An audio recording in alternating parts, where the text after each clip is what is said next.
Welcome, everybody. I'm very honored to introduce our special guest. Professor Khaled Mattawa currently teaches in the Graduate Creative Writing Program at the University of Michigan.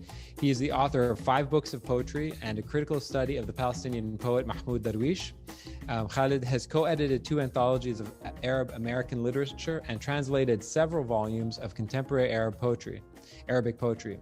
His awards include the Academy of American Poets Fellowship Prize, the Penn Award for Poetry and Translation, and a MacArthur Fellowship. Khaled, thank you so much for joining us. Welcome to Afikra Conversations. Thank you. I'm delighted to be with you. Unfortunately, I haven't had a chance to look at a lot of what you do at Afikra, but it's really impressive. So this is a fantastic forum, and I'm glad to be part of your conversations. Thank you so much. It's the pleasure is ours. So you are currently calling us from Michigan, but you were born in Benghazi, Libya. Let's start biographically a little bit. You grew up in Libya. These are photos of you, sepia photos of you. What was it like growing up in Libya in the late 60s, early 70s? I guess, late 60s, early 70s. And when did you first start caring about writing, literature, poetry? I don't really have memories. I was born in 1964, but really a very stunted memory.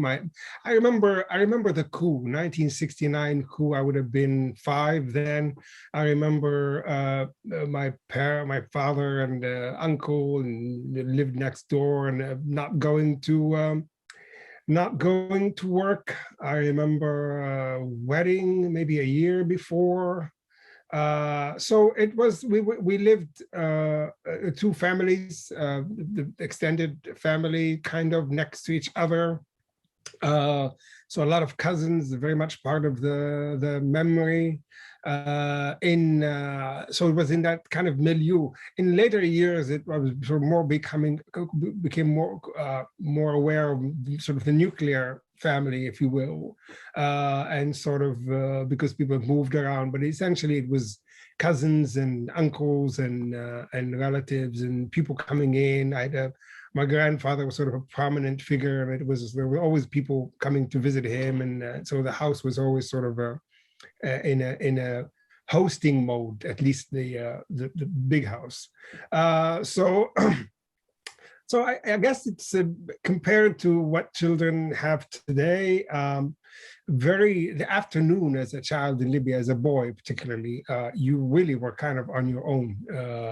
You just had to come home by sunset, and I'm sure that's the experience of a lot of people. So a lot of soccer, a lot of walking around, wandering around.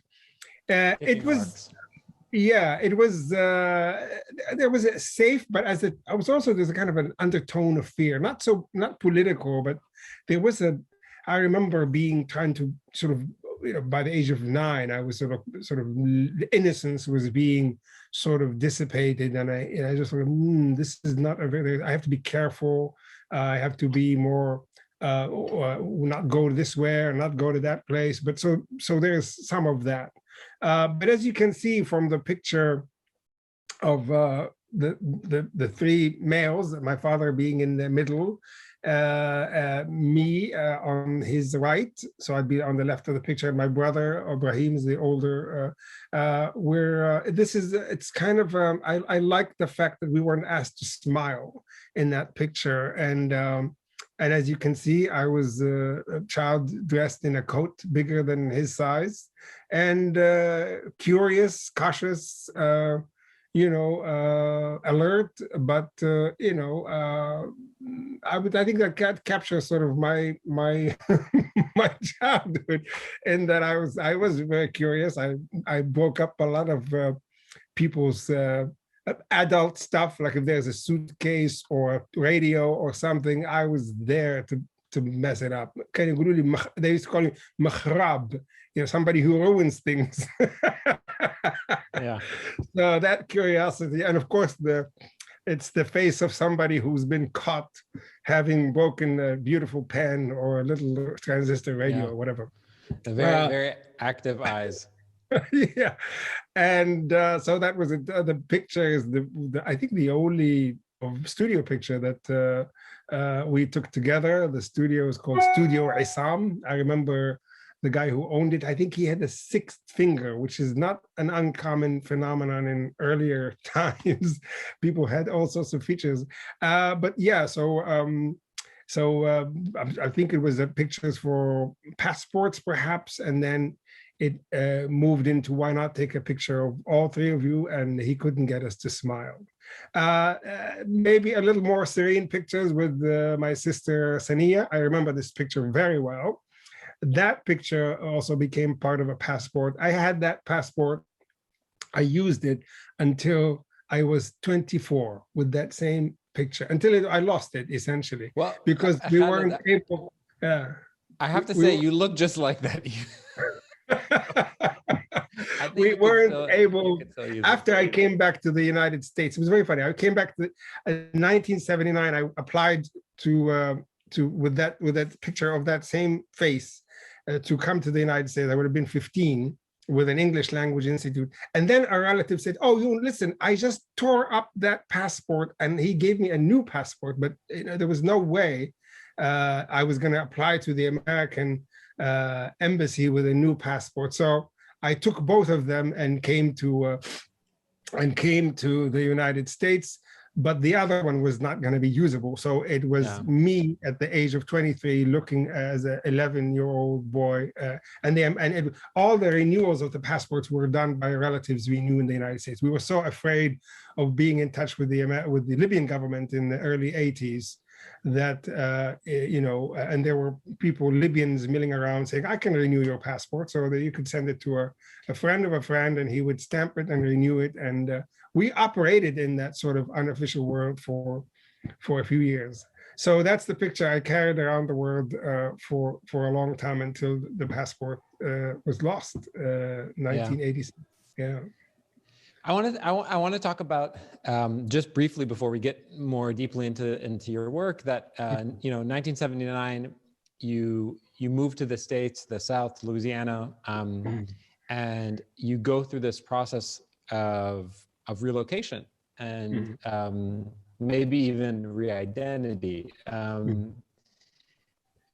Who were you as a teenager? I mean, teenagers in the late 70s, early 80s in the States throw themselves into rock and roll, throw themselves into sports. Yeah. Were you interested in literature and into poetry at the time? Were you throwing yourself into that, or were you, what did you do? How did you find yourself? Well, I came and I studied with college students. I studied English with college students for a whole year. So my whole sort of coming in was not really to go into a teen world. I went into a more adult world. Plus, I didn't come with my family. My brother was here, my cousins. So the idea, Libyans have been sending young boys to study, meaning teenagers, to study in Egypt and so on. During the Italians didn't really want to educate Libyans. So Libyan families who could afford it sent their boys to study in Egypt throughout the 20s. And so when my family was in Egypt for a while, they received Libyan boys who studied in Egypt. I had a relative who actually, he was like a boy snatcher. He would go to these families and he would say, "Give me your boy, I want to take him to Egypt so that he gets his high school diploma." And they would argue with him for days and days, and he would come back to Egypt with like 5 or 6 teenagers.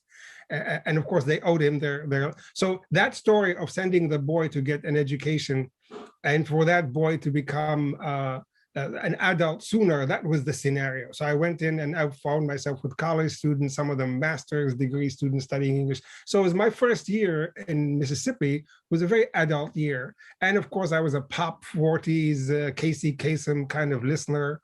And then I go to this boarding school and I bring a poster of the Bee Gees to hang in my dorm room. And that was like I was like, "What are you doing? You should be listening to Led Zeppelin and Rush and, Jimi Hendrix and all of that stuff."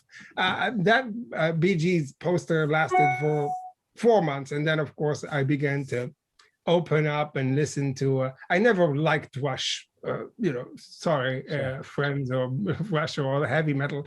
But, my tastes widened.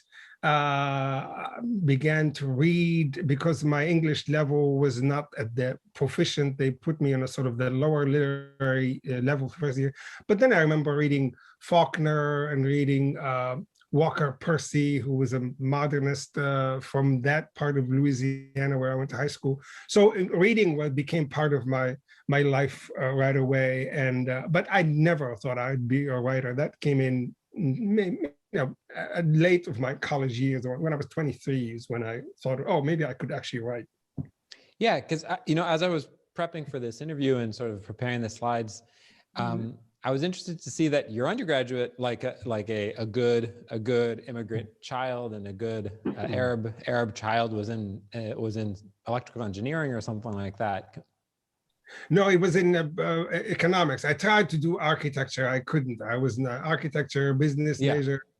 I took the accounting class twice and barely scraped by for a D with a D. And I was like, I divorced myself from business with those two Ds from accounting. It was not going to happen. But because there was one semester where I had like 6 courses. It was like 3 A's, sociology, English, and history or whatever. And then D in economics, calculus, D whatever. And there was like clear, the path was clear that I was not going to be scientifically oriented. And so I just switched over to political science, and then economics was manageable later on. I guess an important writer for me at that time was V.S. Naipaul. And of course, Malcolm X book was very important. I loved to read. Naipaul was a kind of a key read, even though he's kind of hostile to our part of the world.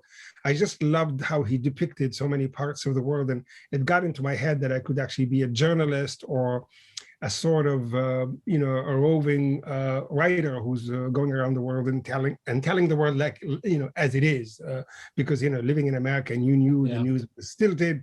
I never really think about it all the time, but actually the conflict in Central America, the Reagan hostility to that part of the world, the American arrogance was part of my growing consciousness or political consciousness. I was clearly supporting Nicaragua and other revolutionaries in El Salvador against Reagan, and so that was part of my. If I were only to go around the world and tell these stories, so that was where the ambition of being a writer came from. Not with poetry, but again, travel, journalism, and that's part of it is because I couldn't leave the United States. I had a visa that was not going to be renewed, so in a sense, the travel angst came from the fact that you were kind of cooped up in the United States waiting for, the next thing to come. So, on the screen, for those who can't see the screen and the podcast later, I have this sort of like collage of all these folks who you've mentioned as being influential one way or another. And the only person who wrote in Arabic on the screen is Mahmoud Darwish. And I sort of put him up there because I wasn't sure if he did influence your early poetry. But I'm curious, if I was speaking to the 22-year-old or 25-year-old Khaled, were there any Arab poets who you grew up listening to their poems because they were spoken in the house? Were you familiar with Arabic poetry growing up? Or was that an art form that you acquired as a young adult? Mostly acquired. I mean, there were. I must say that the people who worked in the radio stations before it became taken over by Gaddafi, you could actually listen to a few hours of radio in the late 70s or mid 70s in Libya and listen to poetry presentations. Short stories. The writing short stories for the radio was a big product of what was the culture that was being introduced to us as audiences then, and a lot of them were leftists, but Gaddafi hated them anyway. So it was that really humanistic sort of flavor was on offer. So it was part of the zeitgeist, but. I don't think I bought much poetry, knew about Muzaffar and Nawab and Darwish and Nizar Qabbani because of the songs. There was also a lot of folk poetry on the radio. And so that sort of, you grow up with a sense of rhythm, a sense of like how words should be lined up. So that was part of the training. But no, I didn't really read much modernist poetry, Arabic modernist poetry. Darwish helped me in the sense of I didn't know how to write about our part of the world. I was, writing poems, and my sense of like what an English poem should be forests, shadows, stones, rivers. And we don't have any of these where I grew up. Very few, put a little forest, not the river, no rivers at all. So with Darwish, it was like the sun, the jasmine, just like, oh, no, you can actually write poems with these sort of symbols. So I began to translate him for myself. The early poems, I went to Brooklyn, Atlantic Avenue. There used to be a famous restaurant there called Tripoli. So Still there. And the shops near there and next to Kulthum cassettes, there were Mahmoud Darwish books, I think from Dar al-Awda. I said, okay, I sat down and I began to translate them. And I was drawn to Lorca also. Lorca's poet in New York, because I loved surrealism. So just the Lorca and Darwish together for me, in December 1988, Brooklyn is Lorca. That's the big bang for reading, translating poetry. And translating it. Well, I mean, I want to talk about translation, because you mentioned a few interviews. You mentioned Kabafi, Lorca, Hilmat, Vallejo. These are all translated work where you're consuming it in English. So I want to ask you a question about translation. Anytime I hear somebody who works in translation, they don't describe themselves, and maybe I don't have a huge data set, but humor me. They say, I work as a translator. They don't say, I'm a translator. They say, I work as a translator. I am a poet, but I also work as a translator. Is being a translator an identity for you? Is it like, oh, this is where I cut my, I cut my teeth, I am a translator, I think like a translator, or that's the where you practice to become a poet? Well, I think people's hesitancy about being a translator first and putting the poetry second is because socially, I mean, translators are kind of sometimes, even if you're in a certain context, people want to push translators around. Sometimes even when I'm trying to help somebody translate, they want to speak with their language to the other person, thinking if I just tell them what I think in my language in Arabic, like they will understand me and we will understand each without the middleman. So there's a kind of a sense of translation as an unnecessary middle person. And so it is, I mean, there's a kind of a dismissal. There is often say, well, I'm reading this poem, it's not so good. Maybe there's something wrong in the translation.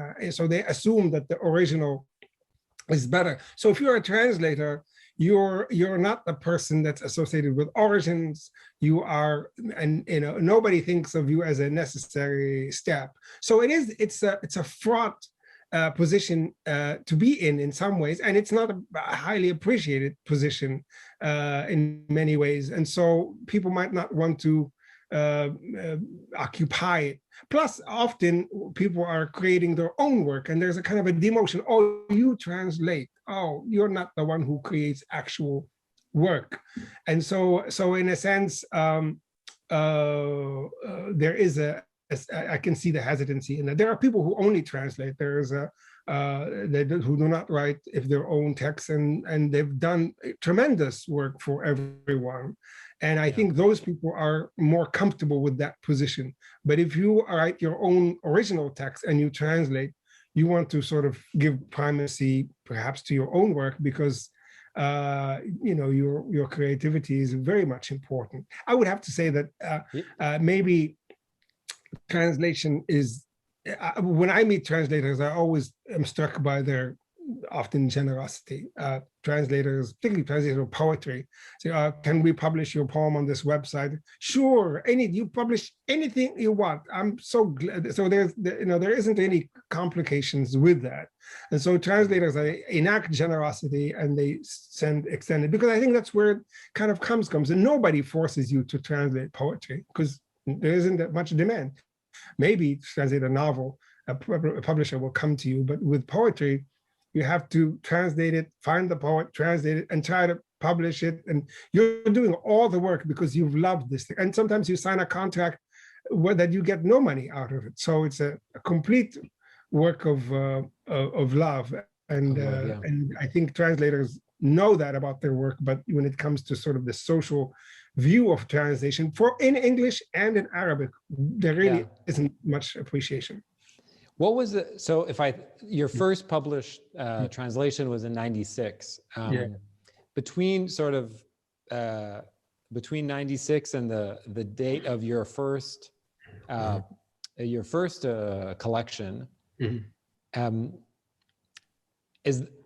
what was the process like? What was actually happening in your brain? Well, it's interesting that the questions in the retinue was an Iraqi poet who had not published in a book in Arabic. He's a Iraqi diaspora, was living in Poland, came to the United States. I read his poems, loved them, met him, began to translate them and began to publish them. I was also translating some Saadi Youssef. And so I was just sitting down and doing the work. I really didn't think, I'm translating and I have to do my poems.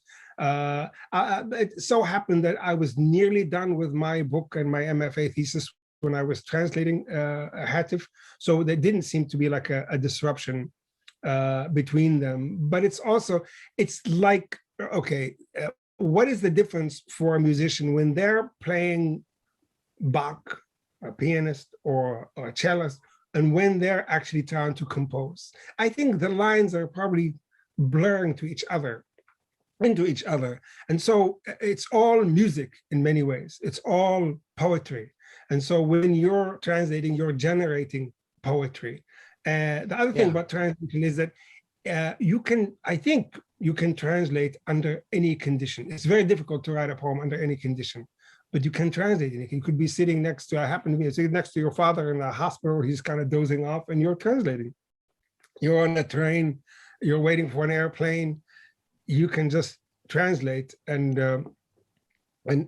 be in the world of poetry with immediacy. So that's one of the great things about it. About the poets you mentioned, just for a quick, like Vallejo, all of them were saying things in English that you did not find in contemporary American poetry or modern American. Vallejo was like this poet on fire. There's nothing like him. Cavafy's coolness, his droning sort of seeming nonchalance, but also really depth and restraint is also something you really didn't find in American poetry. So I gravitated toward them because there wasn't in American poetry, but also because I wanted to sort of, how is that world out there brought into English? And so in a sense, I wanted to see translated poems because in a deep sense, I was translating, even though I was writing originally in English. Yeah, there's this quote that's I think it's Charlie Parker or Coltrane, I'm not sure, where he says, in the beginning of your career, you need to learn all the rules. And once you finish learning all of them, forget 100% of them. And, like as a jazz musician, you learn all the standards. You learn everyone's solos one by one. And then through that, you find yourself. And then eventually you start composing yourself. So I'm curious, as you're going through this translation next to that hospital bed, are you finding your own voice through other people's work, do you think? One of the best advice I got was never find your voice. That actually, we put this picture in the Philip Levine, and if any American poet has a clear voice, always working class, Detroit, somebody's voice so distinguished, but he struggled against it. I mean, but he's don't find your voice. What does that mean? You're gonna like find your voice and shut shop, like write a book with your voice, and then the next voice is gonna be the same. No, don't find your voice. Keep experimenting, keep stretching your range. Don't sort of settle for one version of yourself or a kind of poem that you want to write. And I think I took it to heart. My sense of my books of poetry is that each one of them is a different experiment, formal, content-wise.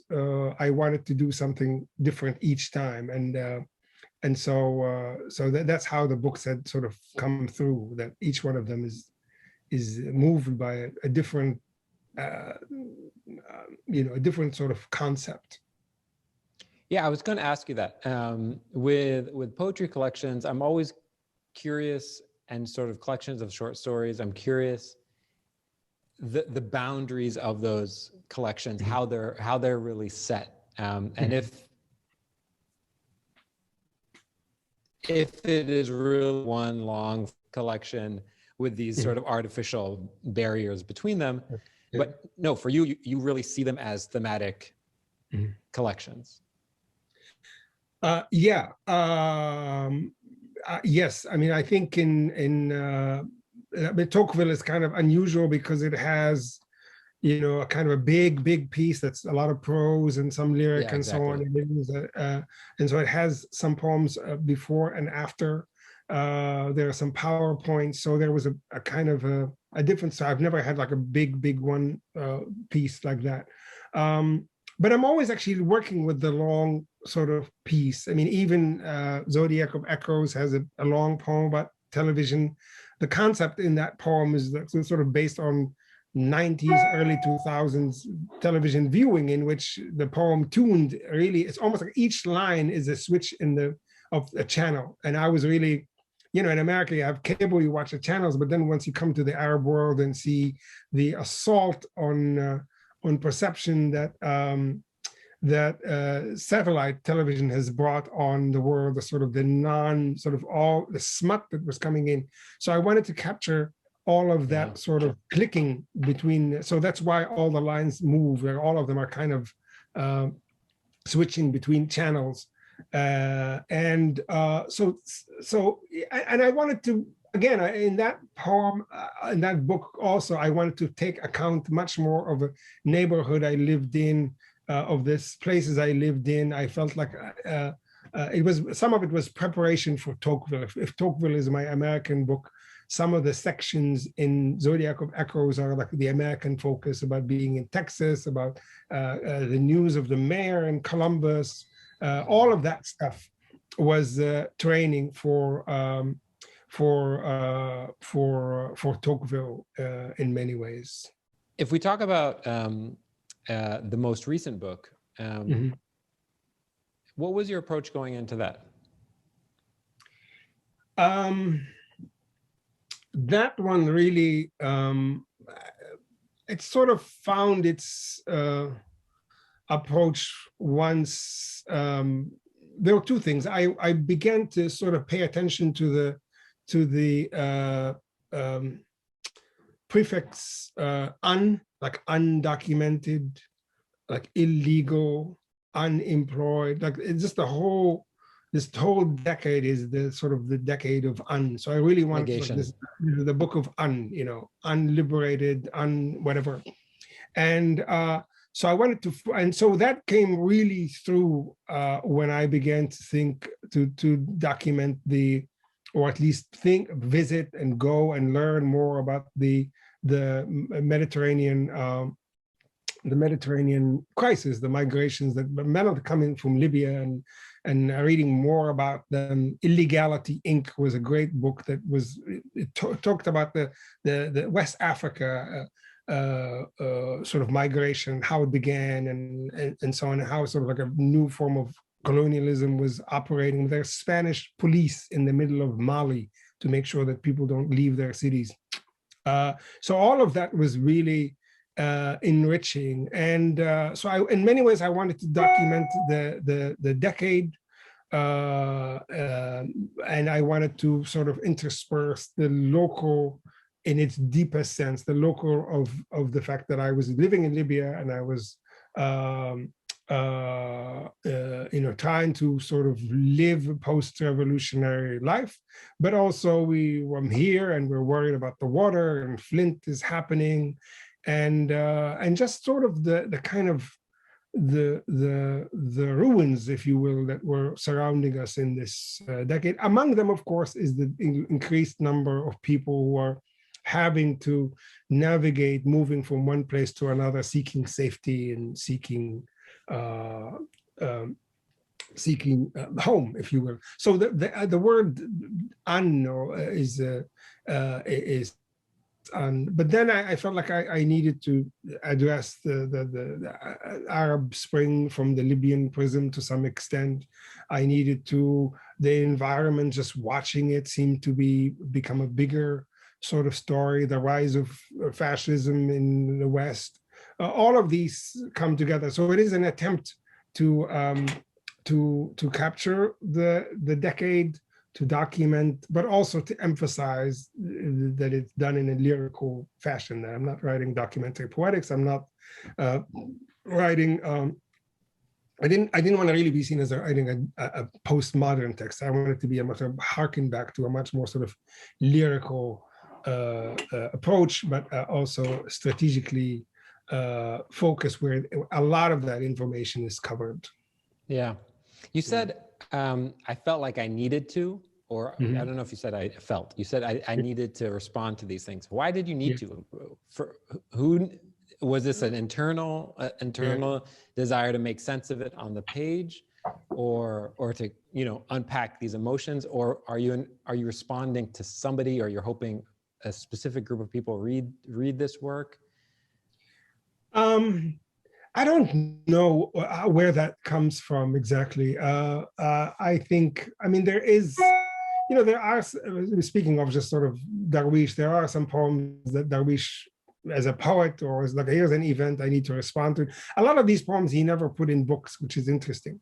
A poem, like I was talking to somebody about a poem called Al Qurban, which is about the martyrs, the suicide martyrs.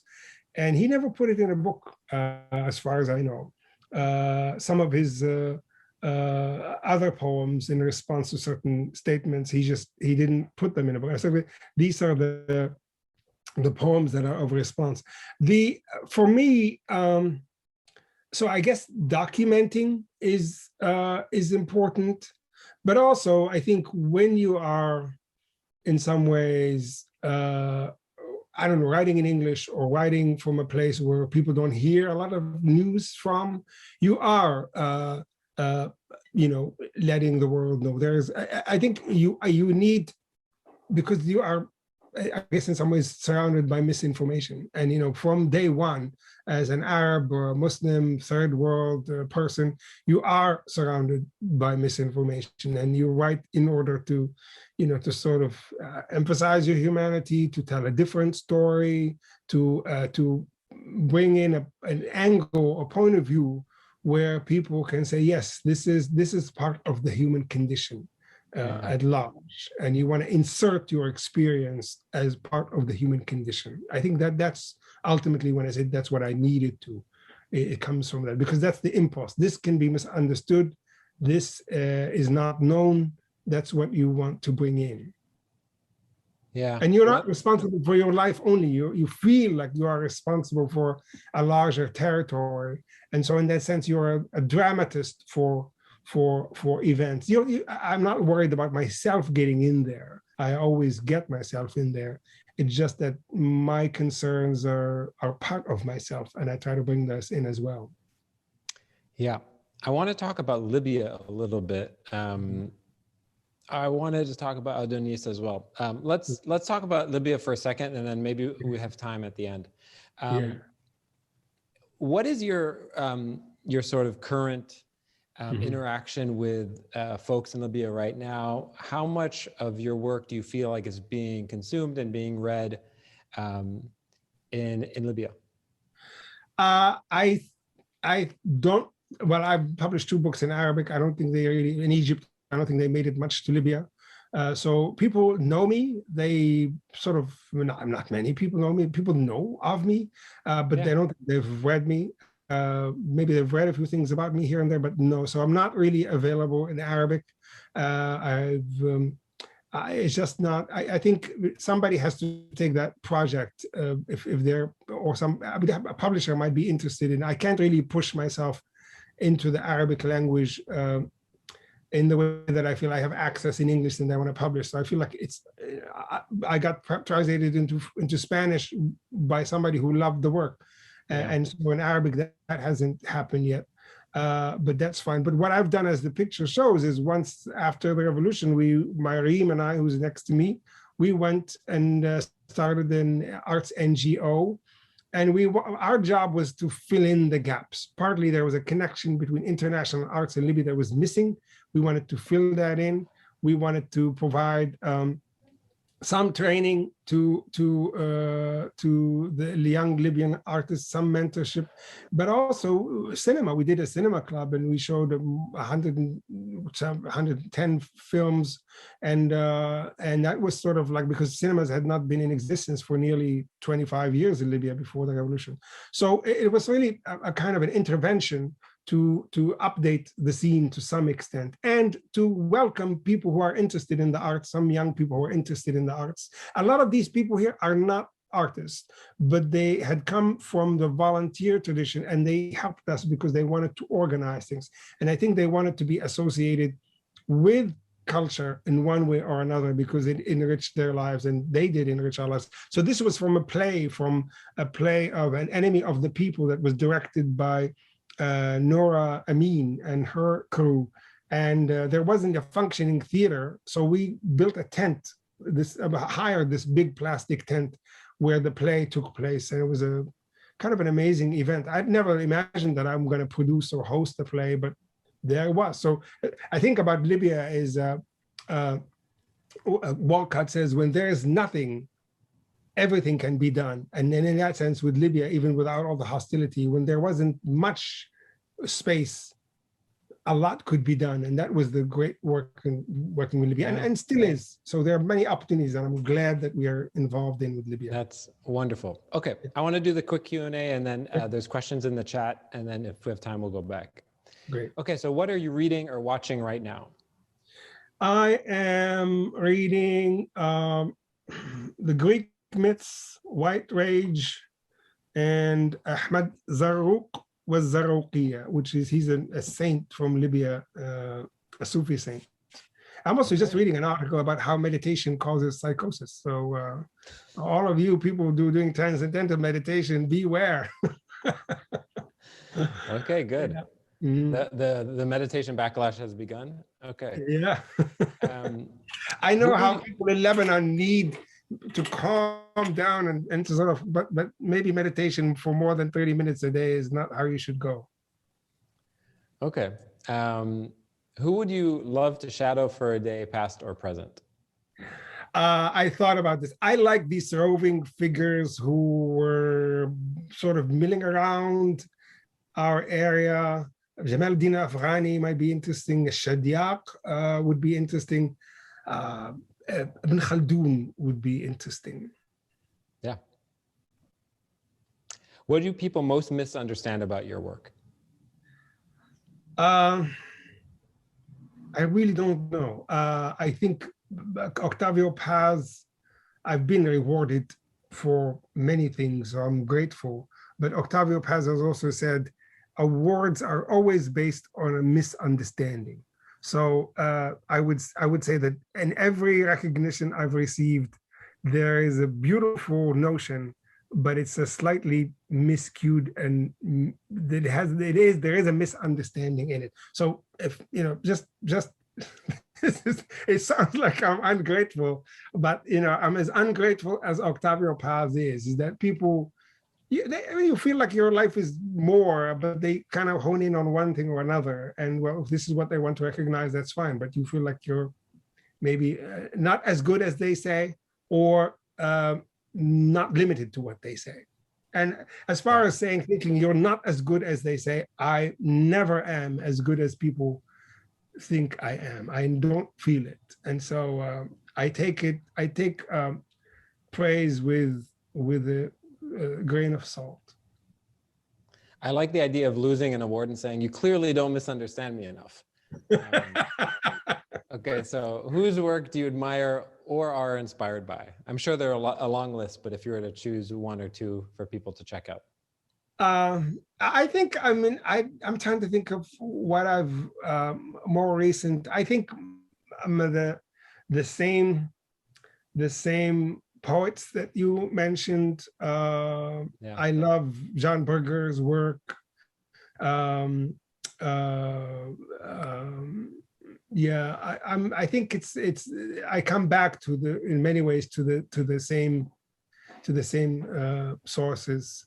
In terms of music, I would say Coltrane is an ideal and an inspiration always. You can't go wrong with Coltrane. Yeah. Okay, Elena, you're up. Hi. So in a lot of the writing that I read, memory is something that's very individualized and very specific. But I was wondering, like, how much does collective memory, whether that be national or familial, play a role in your work? A lot, but I want to give it my own imprint. So I think I'm, I wrote about Mahmoud Darwish's ability to writing in we, sort of like the way he just took that as a very young poet, we, and you say, wow, that's really a lot of responsibility. But I think in maybe in Fugitive Atlas, I take that on to some extent, because I do feel like a certain divide in the world, and I position myself against the disadvantage one way or another. If it is a collective, my sense is always with the downtrodden, and I can't say that if I were to speak, that's the we that comes more immediately, even though it may not be a full reflection of my life. Great, thanks, Alina. Oz asked me to ask their question, and the question is, what are you writing or translating right now? I am revisiting my fiction, which is really like a garage full of bits and pieces, an artist's garage. So I'm revisiting that. I've been translating a lot to Arabic for the website called Qasaid Lil Hayat. Maybe not the last few months. I've been visiting some of Saadi Yusuf's poems, and most recently there's a wonderful collection of little stories. I mean, it's called Mawsim al-Hikayat by Khalifa al-Fakhri. He's not a very well-known Libyan writer, but that piece, it was written in 1970 something, a really postmodern piece of twisting narratives and intertextual things that I've wanted to translate for a long time, and maybe I will get to it. So it's one piece that I come back to all the time, and maybe eventually I'll translate it. So Mawsim al-Hikayat, the season of stories, Khalifa al-Fakhri is great. Afzal, you're up next. Something's wrong with the audio. I'll ask the question. It says, who is your favorite poet among classical poets of Arabic literature? I love the Jahili poets. I love Shanfara's ode. He was a Sa'luk. He's not one of the Imru al-Qais's Mu'allaqa is amazing. So the Mu'allaqat and a lot of Jahili poets are really my ideal. I must say that I also need to read them in English translation to get them, because the Arabic is just kind of makes my eyes blur. But so the Jahili poets. Great. Nofal? Hey, كيف الحال? Marhaba Nofal, good to see you. Yeah, nice seeing you. So my question is, when I was reading Fugitive Atlas, I noticed that like the speakers would change, and some of the experiences that the poems discuss are not experiences that you've lived through yourself. So for example, like the poem Face, right, where it discusses like the Iraqi war and the soldiers and all of that. So I was wondering, how do you navigate the space between presenting experiences that you haven't gone through yourself without like taking up space or misrepresenting those experiences? Yeah. I guess in that sense, I put on my dramatist hat, and that's, playwrights do that. They create characters that are not themselves. And so in that sense, these are coming from impulse. I read as much as I can, and I try to learn as much as I can. And so there's maybe my voice. There's also a theory called the third voice, which is a T.S. Eliot's notion, whereby there is a voice that sort of can't be accounted for. And I've allowed that to sort of come in and to speak in the poems. I try to be as historically accurate and as emotionally sort of accurate as well. But I feel like that's the impulse of the dramatist or the novelist. We're always writing in voices and in characters who are not ourselves. It seems like there's more pressure on the poets to be more accurate, but I think all of the arts, we would never be able to see a movie if the artists were not allowed to imagine what other people would say or experience and so on. But I would say I read a great deal. I try to read as much as possible. And in the same way that you, Mikey was talking about learning all the rules and then forgetting them, in some ways you learn all the facts about something as much as possible, but then in order to create something from them, it has to be a kind of a composite of what you've learned. It has to be become organic. And so I guess it's just true to the facts. But as far as the creative impulse to create a voice is always there, and I don't feel like we wouldn't have art if we suppress it. Thanks so much, Neda. Thank you, Ustad Khaled, for the presentation. My question is linked to kind of the work that you've been doing in Libya, and how you felt that the art scene has changed in the past 10 years or so. Not sort of just by itself, because I don't like this habit of people tending to act as though Libyan art began after 2011, but rather in comparison to kind of the much wider history of Libyan arts movements in general. How do you feel it's changed? Thank you, Neda. It's good to see you. I think things have changed because the actual lack of care for the arts in Libya is just is really now on the Ministry of Culture and the censors were kind of working together during Gaddafi's time. Now, neither one of them works very well. So, in a sense, that's sort of a blessing. But I mean, I think the fact that there are NGOs in Libya acting, they're suppressed. Okay, we put out a book in 2017, and the backlash that came out of that, and the Salafis were going to hit us with a fist of iron. And it was dangerous. I mean, Layla Maghrabi and Taha had to leave. Her husband had to leave Libya in 2017, and they've not come back, or at least she hasn't come back. So it is dangerous, not because of the government, because of the people and the extremists. But there are NGOs that are working. The Tenarut in Benghazi worked for 5 years at least, and then they're being suppressed. But it's organic, and it's not supported by the government. And it's the people's activism. So in many ways, it's like the cultural sector was on its own, trying to do its best with its own resources. And people are publishing without much support. People are writing. The new novelist in Najwa bin Shatwan emerged pretty much after the revolution. She published before, pretty much after. So I think the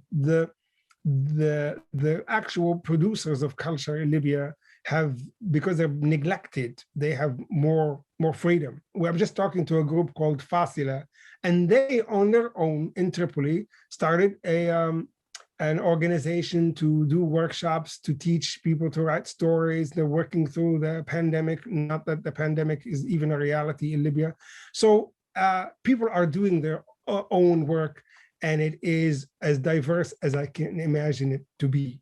So so there is a kind of renaissance because people are coming in without the usual obstacles. Even the generational obstacles are not there. Used to be, if you were a poet, you had to kind of suck up to the older poets or whatever. Now you don't really have to do any of that. All of that is gone. And for older folks are still, جمعية الأدباء والأدب والفنون في طرابلس has been very active. These are all 60s and older, and they're holding monthly events and so on.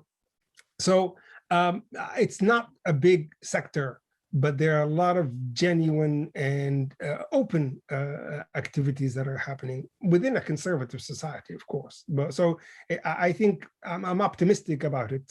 And I think there's a realization among a lot of sectors that culture is the way to go. Because if you're going to bring this country together, it's culture. It's not their tribal affiliations. The only way that can bring Libyans together is an invented but also historically valid notion of having a unified culture, and that's what these groups are trying to do. There's a question about one last question through the wire from Natalie. Hello. Hi. I'm not sure if you can see me. Hello, Dr. Khaled. Sorry, I was a bit late to join the conversation, but I'm happy I caught like the end of it.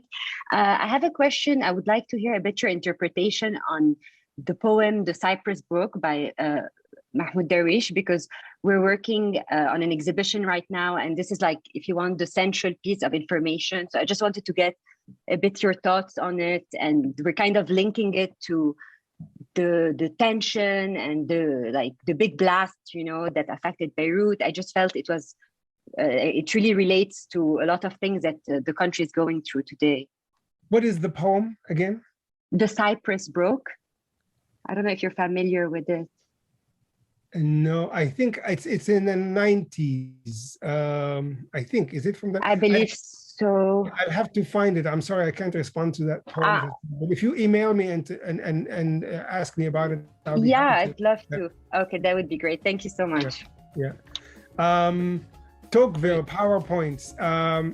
I didn't know how to use PowerPoints when I wrote these poems, and I wanted to write poems based on that structure.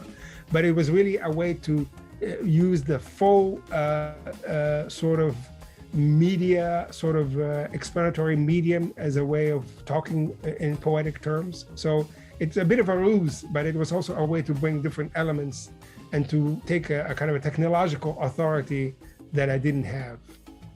I love it. Okay, everybody, we just hit the hour, and thank you so much.